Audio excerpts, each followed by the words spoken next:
Hello everyone, welcome to Titan Sports, the show where we provide you with the latest news about Cal State Fullerton sports and beyond. I'm Colin Costigan.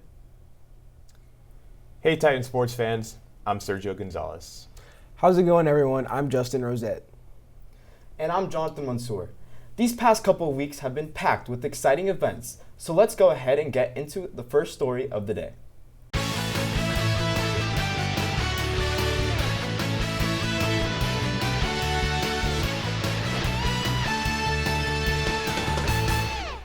Over the past 2 weeks, our fellow Titans on the women's tennis team have been building momentum as they've won three out of their 4 events after losing to Sacramento State in the home opener back on February 16th. During the weekend of February 22nd, our female Titans would go on to defeat Pomona Pitzer 4-0, their first home win of the 2025 season. They would soon find themselves another win on the following day against UC San Diego, going 7-0, a very strong start to Big West play. During the weekend of March 1st, the women's tennis team would split the difference, winning their first day against Santa Clara 4-3, but closing out with a loss to San Jose State 4-1. Guys, the women's tennis team will pick up action back at Titan Court this Friday against Youngstown State University. Are there any players that you guys have in mind that Titan should keep an eye out for? I think one player in specific is Milena Gevorgyan. She's been kind of our undisputed best player so far. I mean, like, she's 6-2 in the singles. She's dominated alongside Seamin Young in the doubles as well. They've been the number one duo. Mm-hmm. I believe, yes, they're 4-0, those two in the doubles. And honestly, I would say she's been our best so far. Yeah, I agree. I think she's been our best player. Like you said, 6-2 in singles and 4-0 with her and Myung as a duo. I think another player is Seamin Young. She's 3-4 so far in singles, which isn't great, but she was one of our best players last year. And also, she went up against one of the top 111 ranked players against San Jose State last game, so she has had some tough matchups. But I think alongside Gevorgyan, she could be somebody to look out for in this upcoming matchup. Yeah, and you guys already mentioned Myung and Gevorgyan, and I also think another one is their veteran, Caitlin Taylor. She's in her senior year now. She is 3-5 in singles, but she's also been big for them so far. And I mean, I also just believe they've had so many wins this year. A lot of their wins have been by large margins. They've beaten UC San Diego 7-0. You mentioned Pomona Pitzer, Jonathan, at 4-0. And a lot of their losses have been very close, really outside of their loss to San Jose State, which just happened. But I think going into Youngstown, they're facing a team that's 7-5. At the rate that they're going, they're on the up and up, so I feel optimistic going into Youngstown. Yeah, and Gevorgyan and Myung as a doubles partner, they're 4-0, and Sehoyu is on a 3-game winning streak in singles. So, and I think going off of that, one more thing, Maria Nikitash, she's I believe a senior. She was 15-7 in singles last year, only 1-5 so far this year. So she's going to look to get going, and as she gets going, the team will get only better going forward. So, like Colin said, only up and up. Similar strides have been made in men's basketball as our Titans took on Wichita State over the weekend, shutting out their opponents in Games 2, 5-0, and clinching Game 3 of the series by winning 7-5. Game 2 started off with a pitcher's duel, with no scores until the top of the 7th inning as Matthew Bartlewell scored from third thanks to a fielding error, giving Fullerton a 1-0 lead. This lead would continue as a double by Bartlewell would bring Maddox Lotta home from second in the 8th. 3 more runs in the 9th would seal the game for Fullerton as they went on to win Game 3. Game 3 was a lot closer of a match as the men's baseball team trailed 2 runs behind going into the top of the 7th. But with an impressive 3-run home run into left field by Isaiah Gomez, he pushed the Titans over with the lead, putting them up 6-5. Another home run by Marcos Rosales put the score at 7-5, giving Fullerton the win after an exciting show. With the win, this puts the Titans at a record of 3-8 so far over the year. All right, guys, so last night, the Fullerton Titans, they defeated San Diego State 7-1, so now we are 4-8. Things are looking up. Obviously, we started off the season 1-8, and now we're on a 3-game winning streak, and we have our conference opener going this upcoming weekend against Cal Poly. What do you guys like from this team so far heading into conference play? Well, I think, for one, it's got to be the pitching. I mean, they've only given up 6 earned runs in their last 3 games, and 5 of those came in their first victory that they got on Saturday at Wichita. And so really they've just given up the 1 run against San Diego State last night in their last 2 victories. Back-end bullpen's been great. I mean, last night the Titans had 7 different pitchers take the mound. All of them combined just gave up 1 earned run on just 8 hits, and all of them struck out a total of 10 batters, so they were able to get into the double-digit strikeout column. And then on the flip side for the hitters, I mean, Matthew Bardwell has got a team-leading 371 average. He's been tearing it up. He had a clutch 2-run single last night that put them up 4-1 after they had kind of struggled and squandered a couple scoring opportunities early on. But then Andrew Kirtner, the guy that they got, their junior transfer, he's 17th in the nation right now in RBIs with 21. So, I mean, he's been their clutch hitter for him. He racked up 4 RBIs last night. I mean, he was all over the place. They had multiple Titans with multiple hits, and I believe the pitching has kept them in the games, and that's allowed the offense to kind of transcend. Yeah, I think like you said, the baseball team is in a good spot right now going into conference play. 4-8 isn't the best overall, but considering they started 1-8, I think, like you said, the pitching has been great, but I think this is a really good offensive team. Matthew Bardwell, as you guys mentioned, last year hit 182 average with only 20 hits and 16 RBI. This year, already 13 hits and 8 RBI, already about to surpass his numbers from last year. I think overall, there's one opportunity in yesterday's game that you mentioned they squandered. It was the bottom of the 6th. They had no outs, bottom of the 6th, no outs, bases loaded, and they didn't get any runs through, but they were able to pad some runs on later in the game. So that's an opportunity they could look to build on. But overall, the pitching has been better, and that's going to help them going forward. And the Cal Poly series this weekend will be interesting because it's 2 high-powered offenses. Cal Poly has 2 separate games this year in which they scored 18 and 20 runs. So that's going to be a really interesting series, but it'll be a good start. We're on a 3-game win streak, so getting those 3 wins against Cal Poly in conference play will set us up going forward for the rest of the season. I've been honestly most impressed with how much our fielding has gotten better since that Stanford series. In the Stanford series, we had, I believe, 5 errors in 4 games. In our last 8 games, we have 5 errors. So there's a mass improvement there. And you mentioned it, Andrew Kirshner, he's been on a tear, and his stats at home are insane. He's batting .360 and has 11 RBIs. And then you mentioned it as well. The back of the bullpen has been very strong. Last night, Dylan Goff, Andrew Wright, and Dylan Smith all combined for 3 scoreless innings, and 6 strikeouts. So, I mean, if we can carry that into the Cal Poly series, I like our chances. I mean, a lot is clicking for the Titans right now, as you guys all mentioned. Like, pitching, it's there. Batting is there. And you even mentioned fielding. I mean, like, that first series against Stanford was not pretty at all. But, I mean, ultimately, the teams come together, like, as a whole, and now they're looking a lot better, and hopefully they can turn the tide against Cal Poly.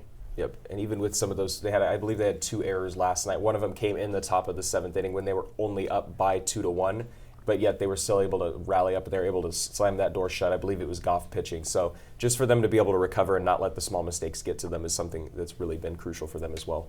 Love to see it.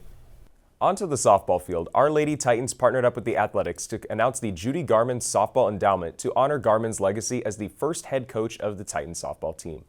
Among their 20 seasons from 1980 to 1999, she bolstered 913 wins, a 1986 national title, and 9 other conference titles. To add to these already impressive accomplishments, she also led Fullerton with 50 consecutive wins, 56 wins in 1983, 57 wins in 1986, and 59 wins in 1987. The ladies hosted the Judy Garman over the past couple of weekends, playing 6 different teams in LSU, Notre Dame, UCLA, Utah, and San Diego State. Although the girls ended with a record of 2-4, they were able to take a win off San Diego State and number 5 ranked LSU.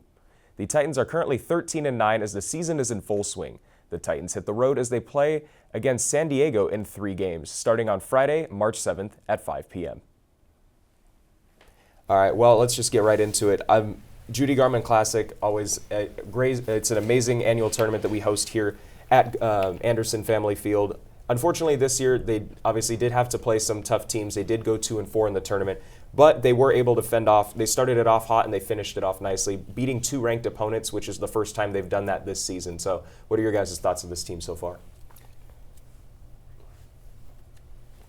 I mean, ultimately, I think it's good that, I mean, obviously they're 2-4 over the tournament. It's not the prettiest record, but when your 2 wins are against 2 ranked teams, you got to take that, of course. Mm-hmm. And I mean, pitchers stepped up. You have Liana Garcia. She did her thing over the weekend. You have Trisha McCleskey. She pitched inning after inning. I believe she pitched in 5 of the 6 games. It's just ridiculous, you know. You have Ava Arce. She's been doing very good. I believe she's second in the conference in hits, and her RBIs are the most among the Big West. So things are clicking right now. Yeah, I think like you said, pitching has been a big thing, and that's been something they've struggled with before this weekend. But when you look at it, last year they had Stacey Chambers and Haley Rainey, the 2 best pitchers in all of the Big West on the same team. So losing both of those pitchers last year going into this year is a big loss, so they have been able to recover. Leanna Garcia has been great, like you said. She did struggle against Arizona, but she came back against Utah and San Diego State and played better. Another thing I wanted to point out is last time we were here, we mentioned they couldn't beat any ranked teams, and they beat 2 over the weekend at LSU and San Diego State. So definitely getting better and only going to look to get better going forward into Big West play this weekend. Yeah, I mean, you guys kind of nailed it in the head. I mean, Ava Arce is batting .426 and leads the team with 24 RBIs. And what I'm honestly most impressed with is still head coach Gina Oaks Garcia in her first year has led this team to scoring the most among the Big West, and they've had 6 home runs. I mean, they're using the whole field, and a stat that I found very shocking to me was they lead the Big West with 38 stolen bases on 44 attempts. So they're playing very efficiently, and hopefully they can carry this into Big West play starting on Friday. And one more thing as well, the Titans lead the conference in batting average with a total of .321. The team in second is Long Beach with .294. It's about .30. Pretty drastic. Pretty impressive, yeah. Yeah, and even adding on to that, like you said, they are first in the Big West in offense, and UC San Diego, who they're playing this weekend, is 9th. And UC San Diego's on an 8-game losing streak, and they're 2-13 overall. So this will be a great opportunity to get some wins to add to our resume. As the season winds down for our men's basketball team, they took to the court in a home game against the UC Irvine Anteaters. Our Titans went into the game with an overall record of 6-23, while UC Irvine sat second in the Big West. During the game, the men struggled to score, eventually losing 51-76. The Titans focused more so on the defensive end, however, forcing 3 air ball attempts from the Anteaters, along with 4 first-half turnovers. The defensive play would continue as Fullerton would force 3 more turnovers within the first 4 minutes of the second half. Center Kendrick DeLuna led the Titans in terms of scoring, going 5 for 11 with a total of 10 points. Donovan O'Day tallied up 8 points, 2 rebounds, and 2 assists, and guard Caleb Brown finished the night as the leading rebounder with 12 rebounds along with 3 points. So once again, we're here on a Wednesday morning, and our men's basketball team has only gotten worse in terms of record. Once again, what are your overall thoughts on men's basketball? Jonathan, I'll come to you first. Just overall thoughts right now on our performance recently. Yeah, I mean, we're on track to have our worst winning percentage season since 2001-2002. I mean, that kind of says a lot. I got a text from a friend after the UCSD game, and he was like, I don't know how to represent us. I mean, it's embarrassing, sadly. I mean, in the UCSD game, we got outscored. UCSD went on a 22-0 run from the 5:07 mark of the first half all the way into the 17:05 mark of the second half. I mean, I don't know what else to say. It's sad. Yeah, I just to really add on to your point. I mean, 1-17 in conference play happens to be the worst conference winning percentage they've had. And you mentioned 2001. I'm talking about the entire program's history. .056 never happened before. They went 1-15, I believe, in 2014 and 2015. That was their worst previous mark, and they somehow were able to surpass that. And it's just clear that this team is not going to be able to click together. And I think as much as we hate to say it, you got to start looking at coaching. I mean, Dedrick Taylor's been with this franchise for so long, but after a certain point, it's like you're in charge of recruiting, and you're getting these guys who looking like they don't want to play together. We've had some guys who used to play for the team and for undisclosed reasons are not with the team any longer, and it's just like we can't be having drama like this happen. And then it's just, I feel like for the most part they really just haven't been able to click, and I think the last loss against UC San Diego really just put it over the top, at least for me. I mean, that was the first time they had given up 100 points in a game, and the last time that had happened they had lost 101-100 on the road against Cal Poly back in January 30th of 2020.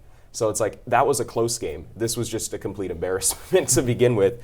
So I feel like you really just got to start looking around at coaching and understanding, like, is this going to be able to continue moving forward? And as you mentioned, I mean, like, hope has been lost for this team for quite some time. It's just question mark after question mark, and then when you think there might not be another question mark, there is another question mark.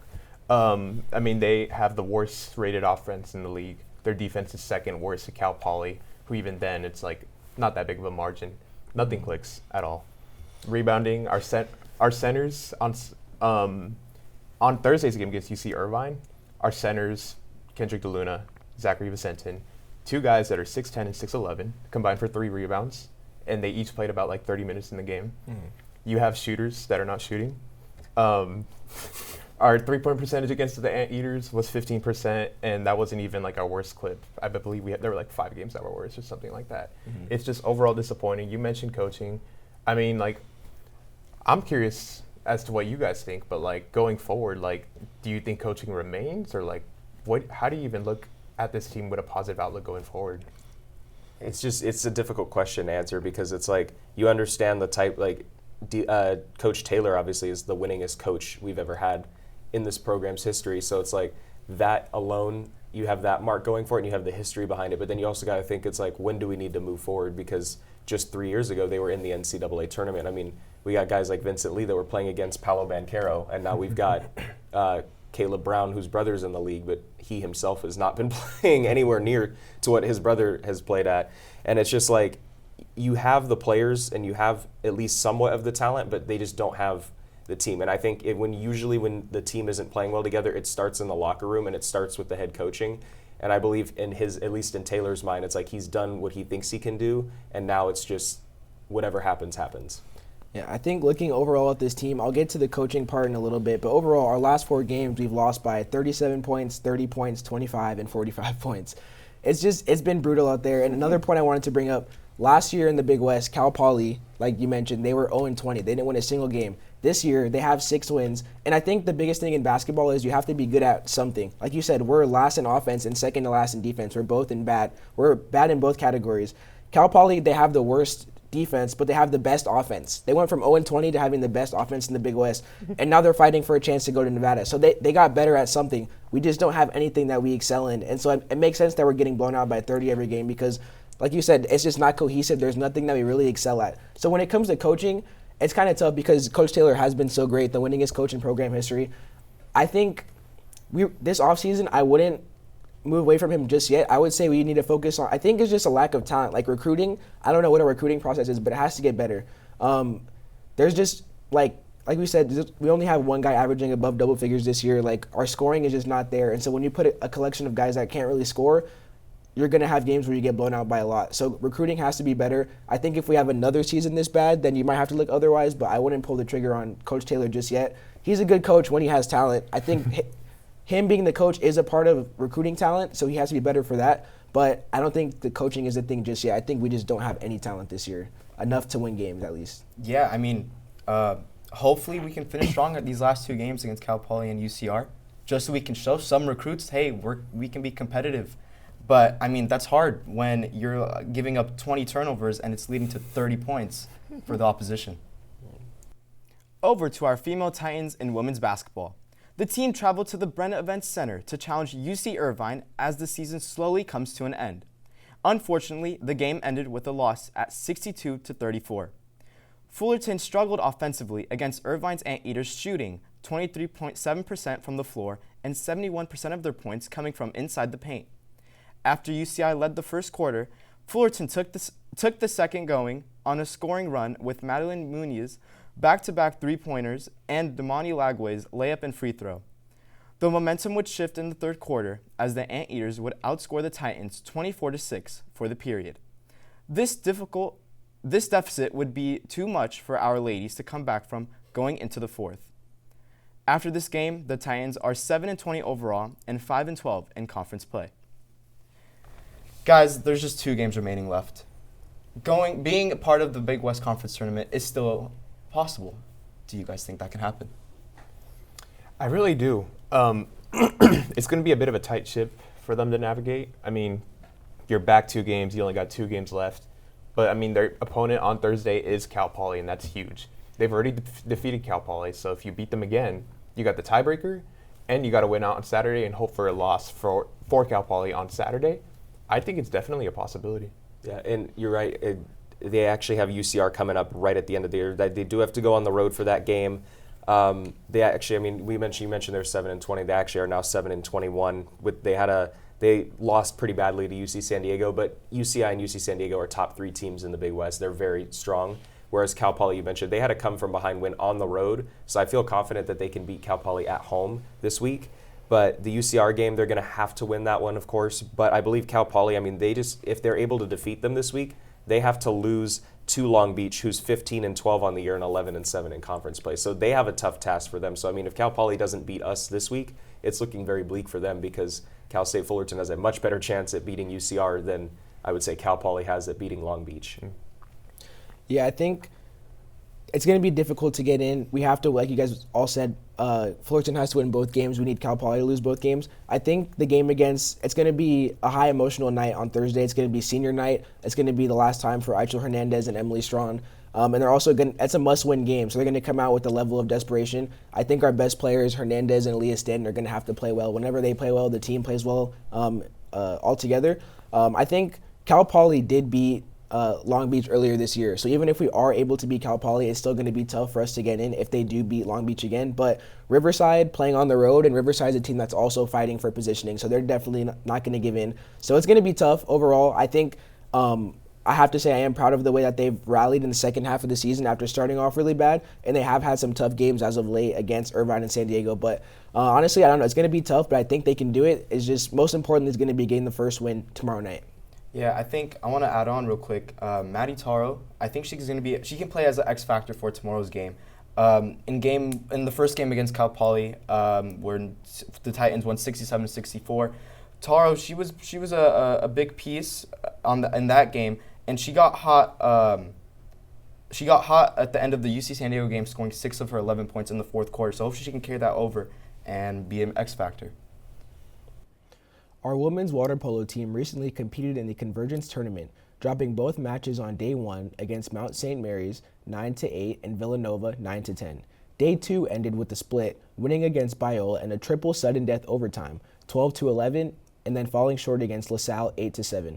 Men's golf finished in 14th place at the Wyoming Desert Intercollegiate, with the team's score being 29 over par, 893. Women's golf placed 8th at the Bruin Wave Invitational with the team score of 58, par 922. And men's indoor track and field had a strong 4th place finish, totaling 105 points, and 8th place with 32 points over on the women's side. All right, guys, that about wraps everything up. Thank you for tuning in, and please follow us on X, formerly Twitter, and Instagram at TitanTVCSUF and TikTok at TitanTV_CSUF.